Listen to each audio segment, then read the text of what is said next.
He paid for his entire family's dream vacation to Hawaii. His sister tried to kick him off the trip, so he canceled her ticket, and they went without her. This is what happens when the golden child forgets who's holding the gold. I'm 29, and I grew up in what you'd call a close family, though honestly, that closeness took work. There are 3 of us kids: me, my younger brother Ethan, who's 26, and our younger sister Tessa, who's 24. Ethan and I have always been tight, classic brothers, fighting one minute, covering for each other the next.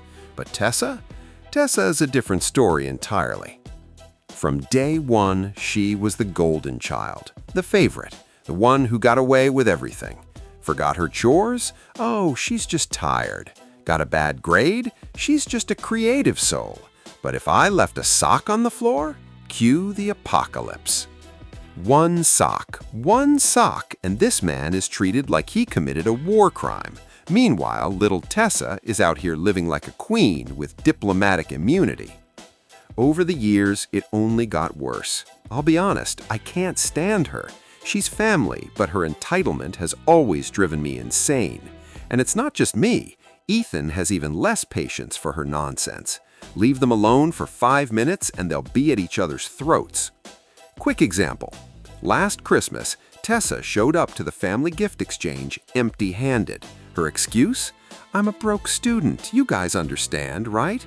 Sounds reasonable, except she'd posted photos of a new iPhone and designer boots on Instagram 3 days earlier.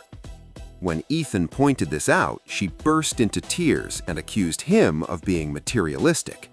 Guess who our parents rushed to comfort? Yeah, Tessa. She shows up with nothing, wearing brand new boots that cost more than my entire wardrobe, and when someone calls her out, she's the victim. That takes skill. Evil skill, but skill. Despite all this, I always tried to take the high road.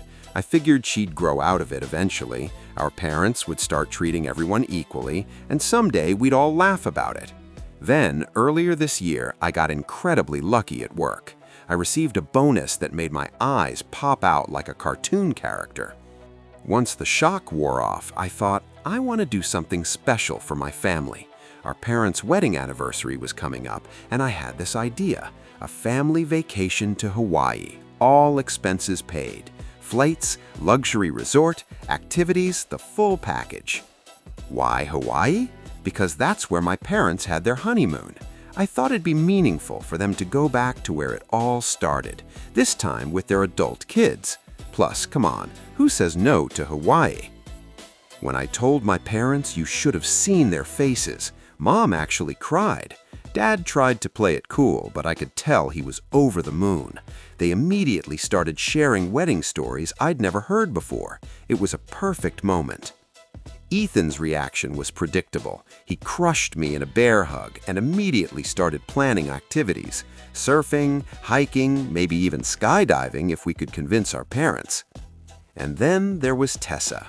I was nervous about her reaction, but to my relief, she was genuinely excited.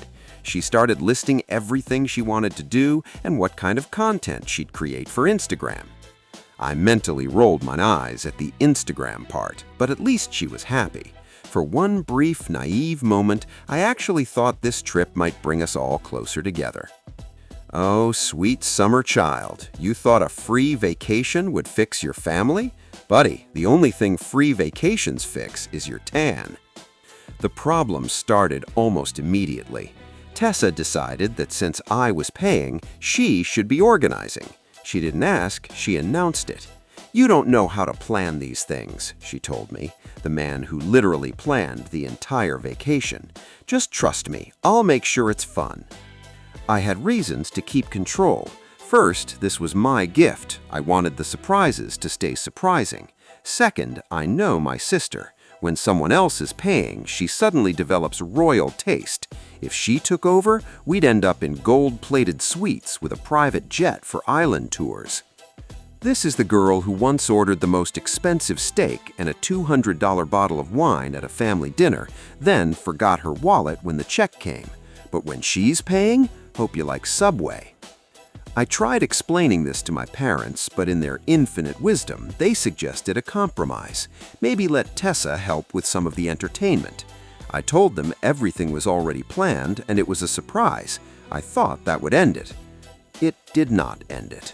Tessa insisted she needed the itinerary in advance to pick the right outfits. I caved and sent it to her. Huge mistake. The moment Tessa got the itinerary, she went into full control mode. She called me and tore my plan apart. According to her, everything needed to be restructured so everyone would be comfortable. And the infuriating part?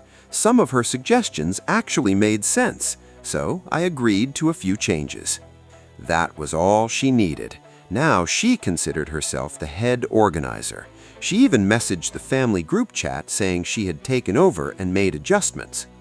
At first, it seemed harmless, matching outfits for each day, that kind of thing. Then, a week before the trip, I checked my account. My jaw hit the floor. Tessa had canceled several activities I specifically booked, things I knew everyone would love, and replaced them with her own picks. She'd already announced the changes in the family chat. I was furious. This was my gift. She just hijacked it. I called her immediately, trying to stay calm, but Tessa saw absolutely no problem. "I'm better at this than you," she said. "You should be grateful I'm helping." Grateful? She stole his vacation plan, replaced his bookings, and he should be grateful? That's like someone crashing your car and then expecting a thank you because they parked it closer to the house. Tessa had gone too far. Since I'm paying, she needs to step back. She called me controlling and hung up. That evening, my parents called. They were upset at me for canceling Tessa's ticket. They called me petty and vindictive. I stood my ground. I explained again that this was my gift, my money, my planning.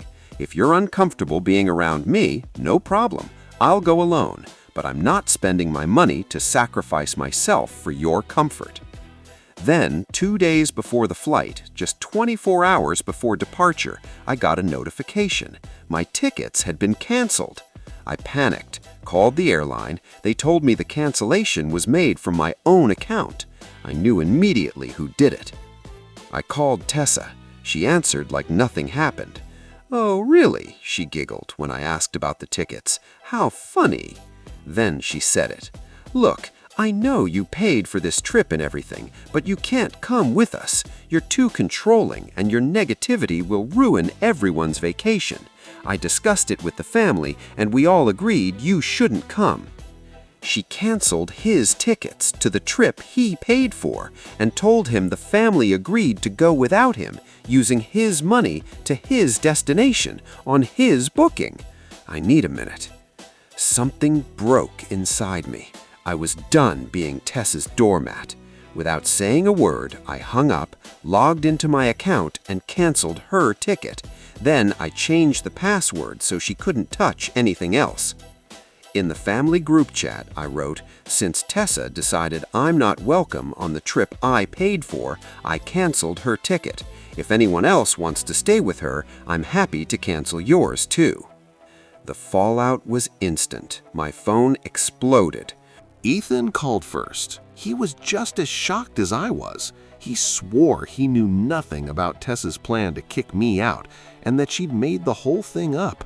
Neither he nor our parents had ever agreed to exclude me. Then my parents called. They were furious at me for canceling Tessa's ticket. They called me petty and vindictive. I stood my ground. I explained again that this was my gift, my money, my planning. "If you're uncomfortable being around me, no problem," I said. "I'll go alone, but I'm not spending my money to sacrifice myself for your comfort." To their credit, they were genuinely shocked when they learned Tessa had canceled my ticket. They swore they never asked her to do that. But, of course, they didn't love my response either. "This was supposed to be a family trip," they kept saying, but I wasn't budging. Meanwhile, Tessa was carpet bombing me with messages, calling me every name in the book, accusing me of ruining everything. I forwarded her messages straight to our parents. Let them see their wonderful daughter in action.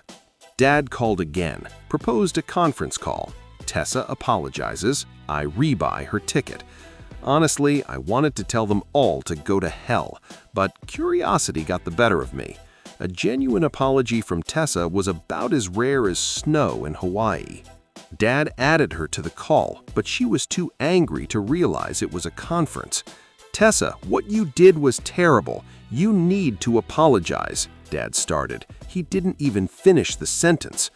"Apologize to that a-hole? Screw him," she screamed. "I did the right thing. He would have ruined everything with his controlling behavior." Awkward silence. I could literally hear the gears turning in Dad's head. He finally realized that years of enabling Tessa had created a monster. Without a word, he ended the call. I called him back a few minutes later. "So, do you see her now, or do you still want me to bring her?" Long silence. Then, "I feel like I have to choose between two of my children. I don't know what to do." Part of me felt for him, but a bigger part felt relief. My parents were finally seeing Tessa for who she really is. On departure day, Ethan was bouncing around like a kid on Christmas morning. Our parents looked like they were heading to a funeral. When we boarded the plane, their disappointment was written all over their faces. But once we landed in Hawaii, everything started to change. Hard to stay mad when you're surrounded by white sand beaches, crystal clear water, and stunning sunsets. We did a private luau, went snorkeling, took a helicopter tour over the islands. Slowly, I watched my parents relax and start enjoying themselves. Of course, Tessa couldn't let us have that. All week, my phone was blowing up. She'd swing between, "I hope you all get sunburned and eaten by sharks," to, "I can't believe my own family abandoned me." She literally wished sharks on them. Then 5 minutes later, she's crying about being left out.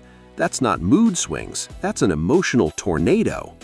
By the end of the trip, we had incredible memories, and maybe too many souvenir t-shirts. Our parents, despite missing Tessa, admitted they had a wonderful time and thanked me for organizing it. When we got home, Tessa had blocked me on all social media.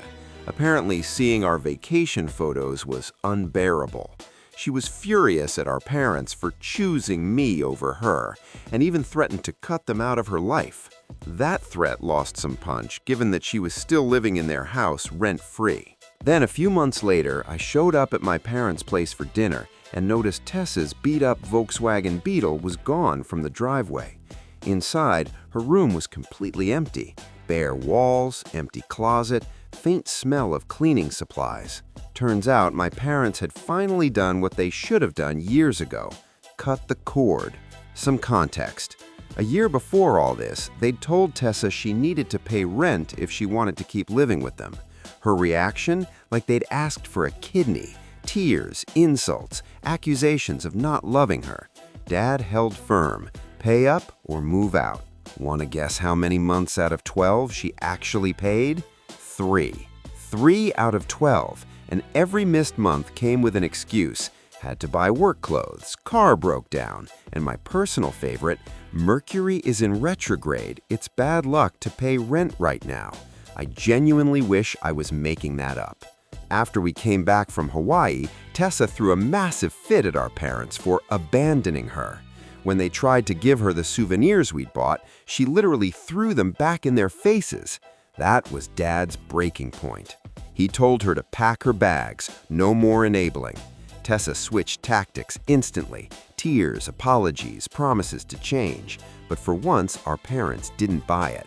They helped her find a small apartment and even paid her first 2 months' rent. First couple months seemed fine. She'd come by for dinner occasionally, normal enough. But then Mom noticed a pattern. Tessa was showing up more and more often, always at mealtime, and started sleeping over regularly. 4 months in, they confronted her. Turns out she hadn't paid rent a single time since moving out. She'd been hiding from her landlord, crashing at friends' places, and coming to her parents' house to avoid going home. When Mom asked where her paychecks went, from a job she'd miraculously held for more than a month, Tessa delivered this gem: "I bought shoes for work." Shoes? Shoes! Unless she's working as a centipede impersonator, there is no universe where 3 months of rent goes to shoes.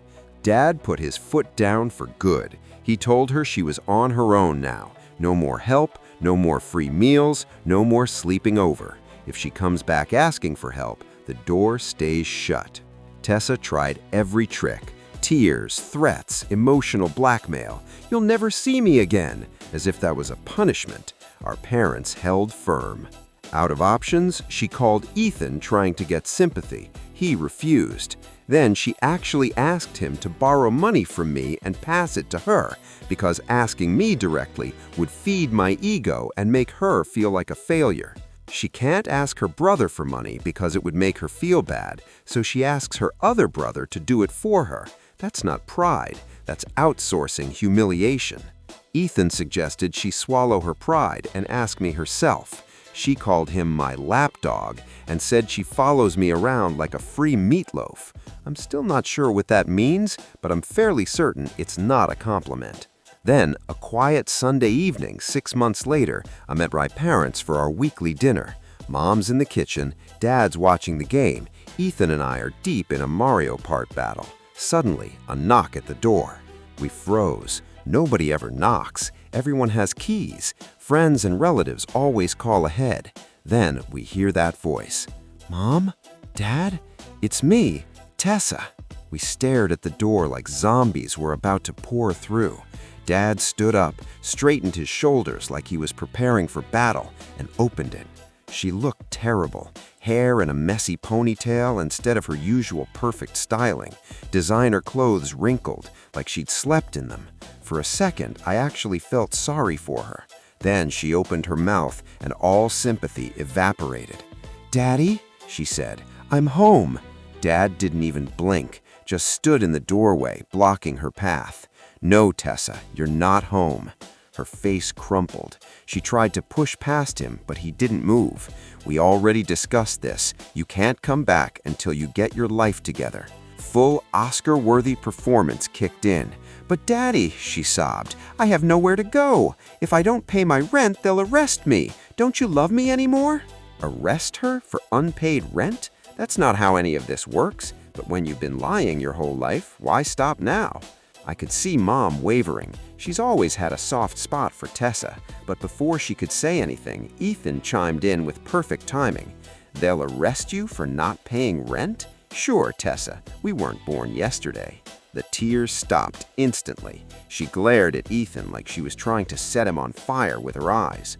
"Stay out of this. This is between me and my parents." I stood up. "No, Tessa, this is about all of us. You can't just come back and pretend nothing happened. You can't manipulate Mom and Dad anymore. You made your choices, now live with them." "Oh, look, the golden boy, always so perfect. Nobody likes a know-it-all. You think you're better than me, but you're just an arrogant jerk who doesn't know how to have fun." Dad's voice cut through like steel. "Enough, Tessa. You need to leave." She looked from him to Mom, clearly hoping for backup. Mom stayed silent. She looked conflicted, but she didn't contradict Dad. "Fine," Tessa snapped. "Just fine. You're all against me. Don't come crawling back with apologies when you realize what a mistake you made." She spun around and stormed to her ancient Volkswagen Beetle. How she keeps that thing running remains a mystery, and peeled out of the driveway. We stood in silence for a long time. Mom started crying. Dad held her. Ethan and I exchanged a look that said everything. This isn't over. Later, while I helped Mom clear the table, she looked at me with wet eyes. "Did we do the right thing? Maybe we should have let her in." I took a deep breath. "Mom, you know as well as I do, if we'd let her in, nothing would change. Tessa needs to grow up and take responsibility. We can't keep enabling her." She nodded, but I could see how much it cost her. "I just worry," she whispered. "Does she have food? Does she have somewhere to sleep? What if something happens to her?" I hugged her. "I worry too, Mom, but Tessa's an adult. All we can do is hope she figures it out, and if she truly wants to change, she knows what she needs to do." All right, let me lay this out. Did this guy handle it right? Mostly yes. He drew a line when his sister tried to steal his own vacation, and he didn't back down when the family pressure hit. That takes spine. But let's talk about what everyone got wrong here. The parents created Tessa. 24 years of "she's just tired" and "she's just creative" turned a spoiled kid into a professional manipulator. You can't raise someone as a princess and then act surprised when she demands a throne. And Tessa? Let me count the highlights. Showed up to Christmas with nothing while wearing new designer boots, hijacked a vacation she didn't pay for, canceled her brother's tickets to his own trip, tried to get one brother to secretly borrow money from the other, spent 3 months of rent on shoes, and blamed Mercury for not paying her bills. Mercury in retrograde? I've heard some excuses in my time, but blaming a planet for skipping rent? That's not entitlement, that's astronomy. My advice? Parents, stop creating monsters and then being shocked when they bite. And if you're someone like Tessa, the world doesn't owe you a thing. Not a vacation, not a free apartment, and definitely not matching outfits. The lesson here? You can love someone and still refuse to be their doormat. Boundaries aren't punishment, they're survival. If your family has a Tessa, I need that story. Comments right now. Bonus points if there's a Mercury excuse involved. Subscribe for more stories of entitled people meeting reality. Hades out.